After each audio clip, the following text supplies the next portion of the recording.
Nemo laftu matanan. Ay ko inni so wata kalle wonnin jenne isan wajji wonni te.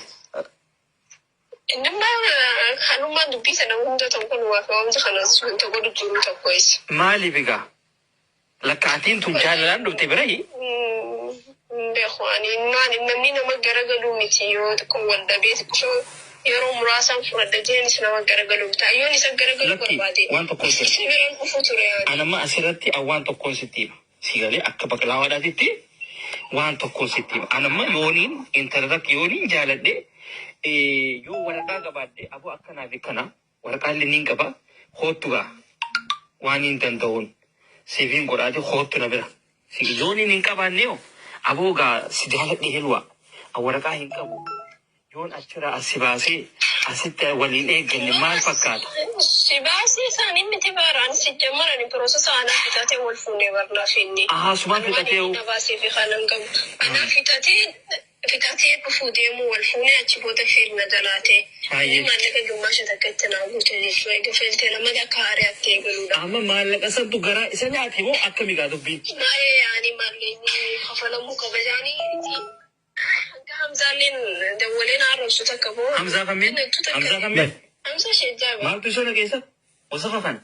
ya bikaudan masina ni ya tan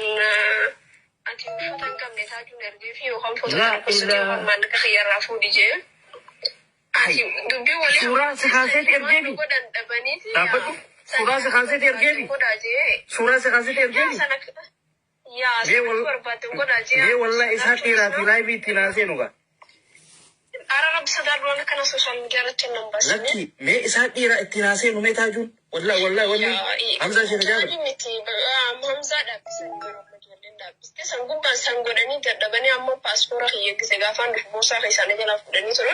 amma passport san fune kan bitter gane biye siyar gina goda hana so da tun dige wan takalle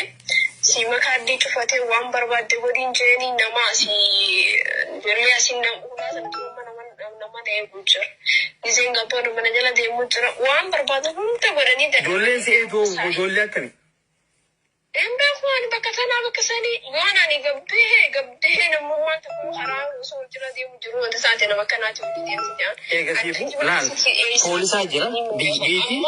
biti biya serati ya amman godo fitani sai wasati wallon sai ennis walle wan tane wali wanta jajjani to wanda rakuban ka boskere galani isa khana wajibute mare jani abrakallo bulu da miti bulok sugorati jira warrotan toko isin ko kisati jira